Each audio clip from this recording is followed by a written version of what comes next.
Isang linggo na matapos magbaba ng memorandum si Cauayan City Isabela Mayor Bernard D. patungkol sa mga empleyadong pumapasok sa hindi tamang oras. Kinumpirma ng City Human Resource Management Office na nabawasan na ang mga pasaway. Nagpapatrol, John Ford Bonifacio.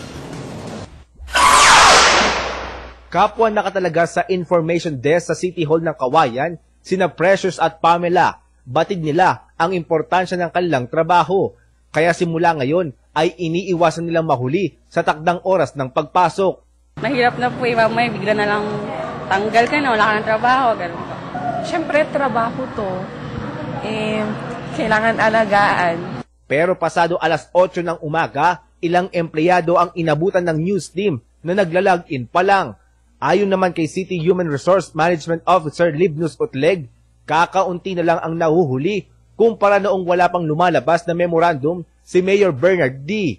Pag ma-retrieve na yung sa biometrics output, siguro marami naman ng hindi walang naka-encounter ng tardiness.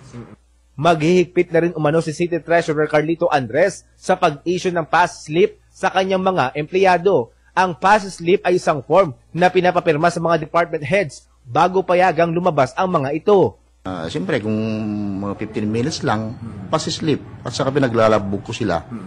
Sa loob ng 2 buwan, kung sakaling nahuli sa pagpasok ng 10 beses ang isang empleyado, posibleng masuspinde o matanggal sa serbisyo. Dapat 8, andito na sila.